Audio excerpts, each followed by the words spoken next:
I'm Pete Lauren with the Great Lakes Pickling Company. Now typically we do videos and do recipes to show you how to use your brine. Today we're going to show you how to use your vegetables, and specifically some different cuts that you can use to make your pickling a little bit more interesting, a little more attractive. And we've chosen today to feature carrots. Now obviously you probably have carrots in your refrigerator, and if not, when you go to the grocery store, you're going to find them in a 1-pound bag like this or in a larger 2-pound bag. And they're typically about an inch, inch and a quarter in diameter, and of course taper about 7 or 8 inches long. You can also find in the store the baby carrots, and in this case you don't have to really do anything with them. You just use them whole or already peeled typically, but I would still rinse them before you use them.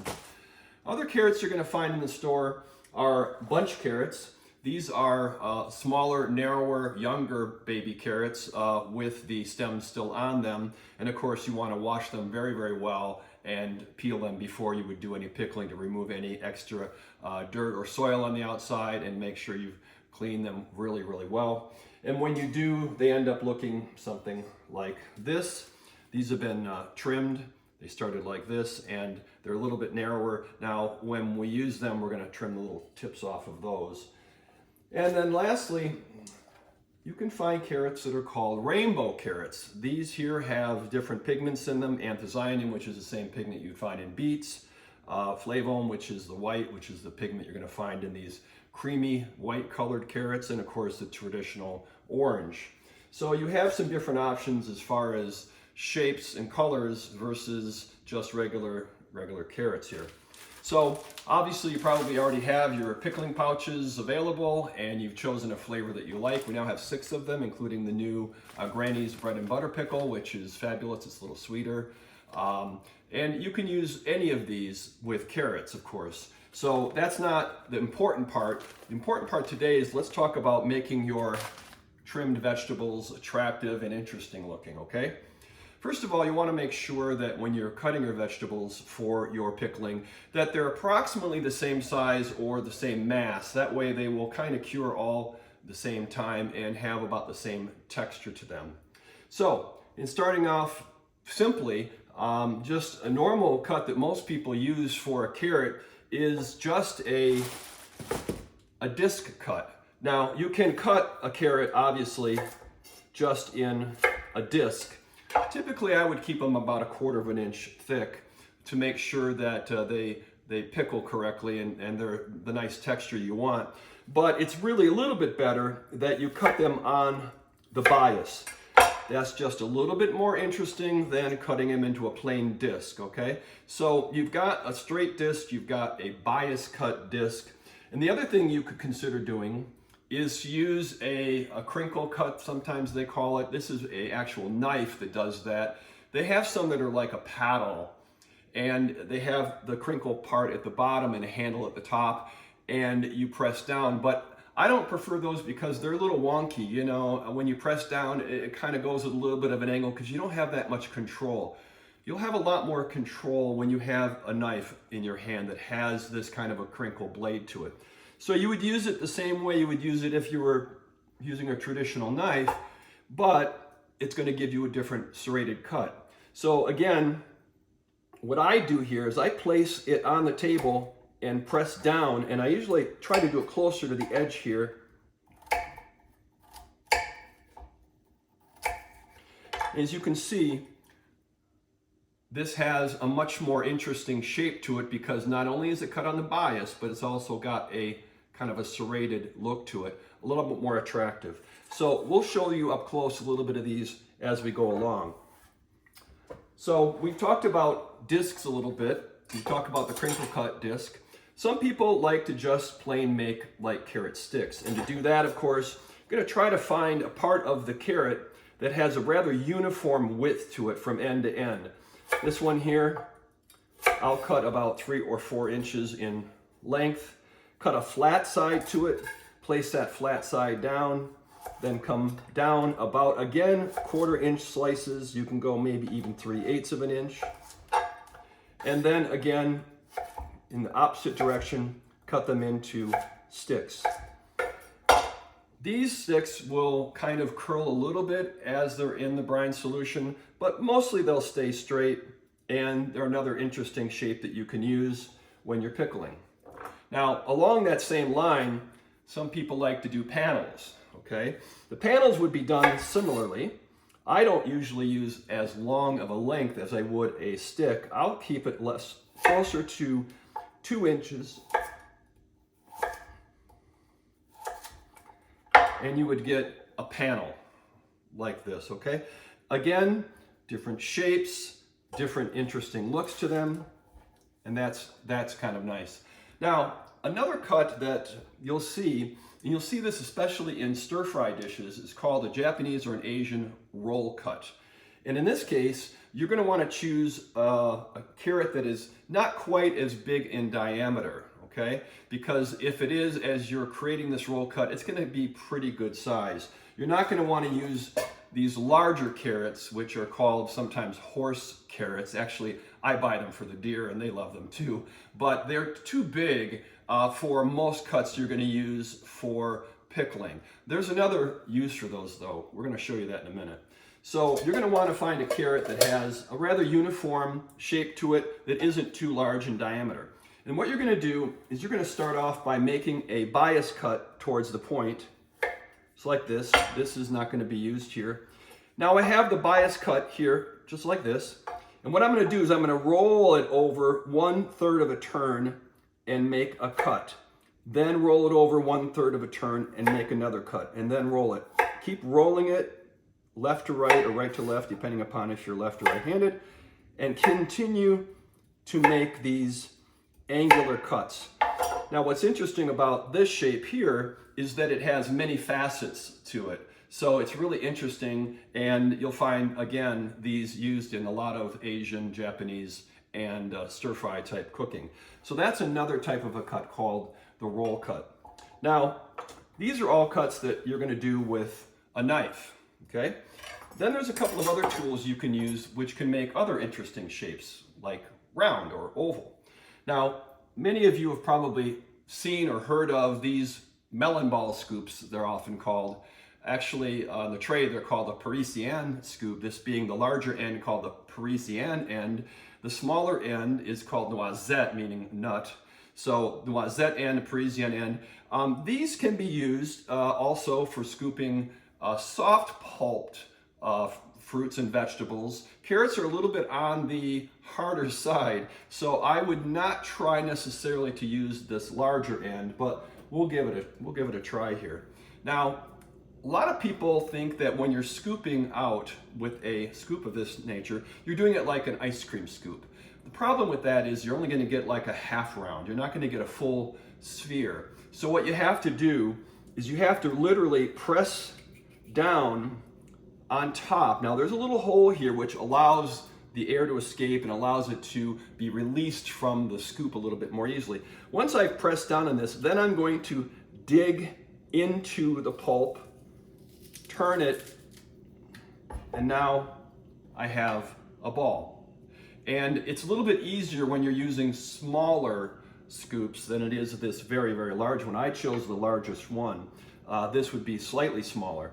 Now, there are other scoops that are made, or little melon ballers, if you want to call them that. This one here is not quite a 1/2 inch in diameter, and it's going to be much easier because there's not as much surface area to have to push through.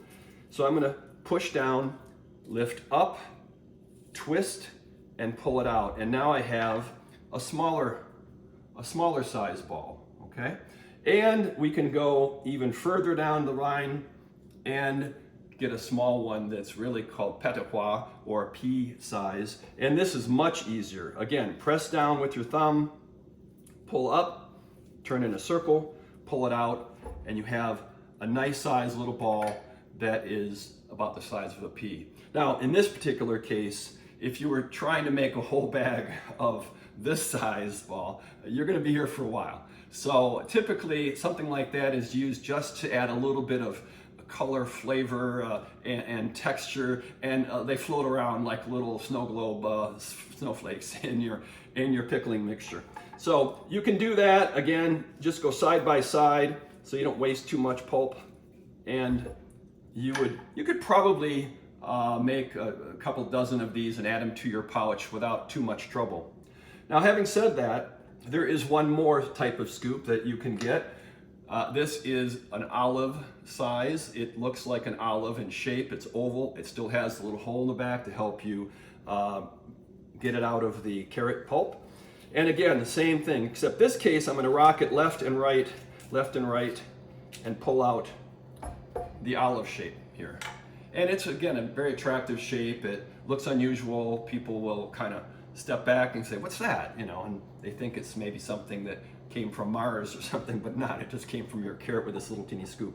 So you can do something like that. And that makes that mixture you have very, very interesting, okay?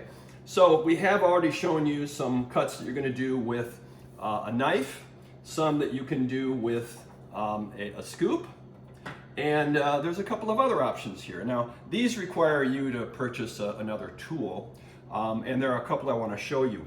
One of which you have probably in your house, a box grater. There's many sides to it, and honestly, this will give you shreds, but they're not super attractive.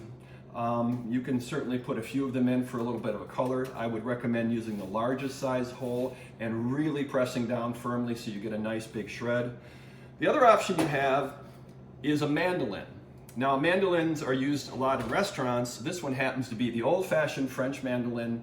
I've had this for, I don't know, decades. In any event, it's got a very sharp blade here. It's got different little small cutting grooves here to make a matchstick size. You can turn this lever and it will make something a little bit wider. There's also a serrated part here, which is similar to this knife here, which will give you a crinkle cut, and be careful. And then you can buy them a little less expensive nowadays. There's a number of different manufacturers that make them. Benringer is one, which is Japanese, which is inexpensive. I'll show you a version of it. This one here does the same thing at 1/4 the price that this stainless steel one does, and it has blades which are removable. This one is the crinkle cut side, this is the straight edge side, and it has in here a different mechanism here so that you can have different widths of julienne. And in that case, you're going to take your carrot and you're going to press down on it. So what it's doing is it's cutting it in two different ways at the same time, one of which is a length. You can see these are little matchstick. And you can buy matchstick carrots in the store in a bag, usually in the 10-ounce bag at a grocery store. But these shapes here, matchstick or julienne, are another attractive way that you can add a little bit of interest to your pickling. So we have that. And last, I'll show you two more. So I said last, but I lied, there's two more. In any event, this is a spiral cutter. Now what you're going to need here is you're going to need to have a carrot which has a little bit of width to it, okay? Because this is going to have to be going through this cutter, and you're going to place the center here in the middle of this and press it in, lock that in. Now all you have to do, and I'll set this so you can see it come out of here, is press forward, and hopefully you're going to start seeing these strings come out. Now I've set this on the finest string, which is very narrow. It's much narrower than matchstick is, or julienne, which is an 1/8. This is a 1/16 of an inch. So this is going to come out like angel hair. And as you can see here, this is like fluff. It's really, really fine. Now, what would you use this for? Well, you would pack this tightly in your pouch and add your vinegar, add your water to it. It's not going to take that long to pickle these in the refrigerator. 3 days, it'll be fine. And there'd be a nice addition to a top of a salad. You could put them in the center of a pickled vegetable tray. You could put them on a sandwich of sorts if you really wanted to. But it's a much different way to use your vegetables for your variety of pickling. So, and again, it comes with different kinds of blades in it. Now, one last one I want to talk about is using a device that you all must have, and that's a potato peeler. So typically you think of using a potato peeler to just peel your carrot before you then cut it into whatever shape you want to cut it into. But I might suggest that you use it to make noodles. And you can use any kind of a shaped carrot if you want. I can just use this large one because I happen to have it.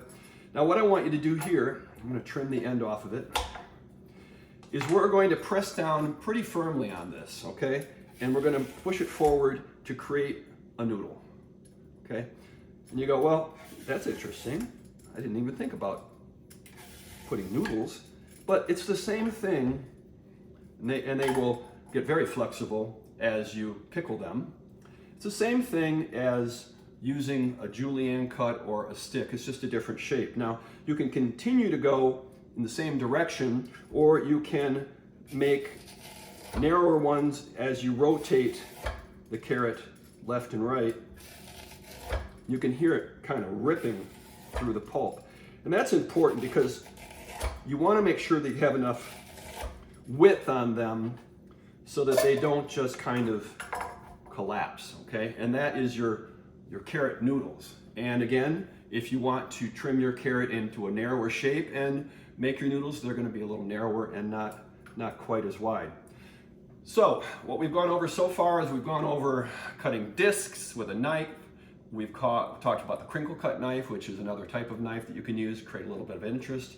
Sticks, panels, you can do diced if you like, which would just be basically trimming the carrot on all four sides and whatever width you want, and then cutting at that length, so you're going to get a cube, if you will. That's another interesting shape. You can do the Japanese roll cut. You can do the Parisian or noisette balls in different shapes and different sizes. We showed you the olive one that's an olive shape as well, and the little petit pois, which is like a pea shape. We talked about the noodles, and we've talked about using a spiral cutter. So those are all different ways that you can cut vegetables for your pickling. I hope you enjoyed this video. I'll show you a few more close-ups as we go along. And if you love the video and want to see a little bit more like this, check out our website at www.greatlakespickling.com, or sign up for our newsletter. And every month, maybe twice a month, we're going to send you some cool stuff. Until then, I'm Pete Lauren for the Great Lakes Pickling Company. See you soon.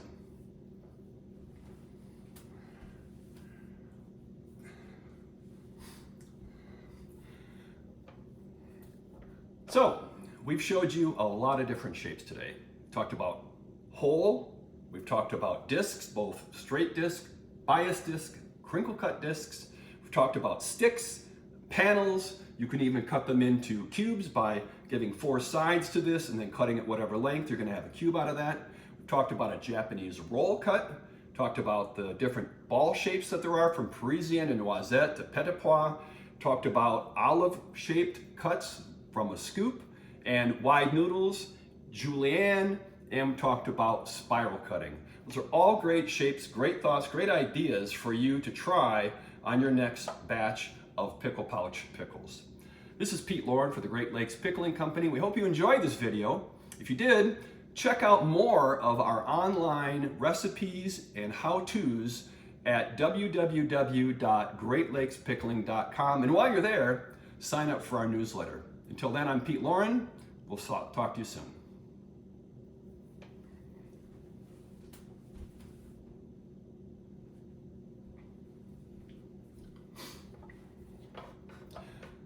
Well, there you have it. We've gone over a number of different shapes for you today, from disc cuts, bias disc cuts, crinkle cut disc cuts. We've talked a little bit about shapes like ovals, rounds, all different kinds of spiral cuts, julienne cuts, wide noodles, all these shapes you can use.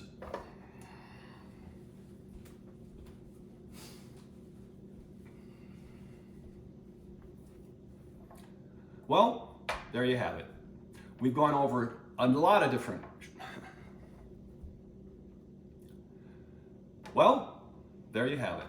We've gone over so many different shapes you can use to make your pickling adventure more interesting and attractive. Just to recover.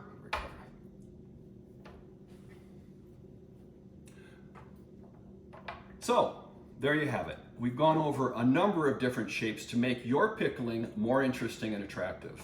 To recover.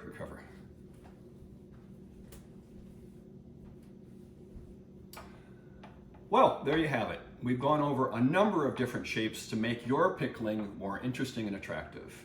Just to recap, we've talked about discs, both straight cut discs, bias cut disc, crinkle cut discs. We've talked about sticks, panels. You can cube if you want by cutting 4 straight sides to this and cutting it whatever length and making a cube out of it. We've talked about the Japanese roll cut, the scoops like the Parisienne, noisette, the little petit pois, scoop like a little pea. We've talked a little bit about olive cuts, which is the scoop of a different shape. Wide noodles that you can use with a potato peeler. We've talked about matchstick with a mandolin. Talked about spiral cuts with a spiraler. So we've got so many different ways that you can create attractive pickled vegetables that you gotta try this on your next pickling adventure. Till then, this is Pete Lauren for the Great Lakes Pickling Company. I hope you enjoyed this video. And if you did, check out our website at www.greatlakespickling.com. And while you're there, sign up for our newsletter, which we send out great tips like these, more recipes, once or twice a month. Something to check out. Till then, Pete Lauren for the Great Lakes Pickling Company. We'll see you soon.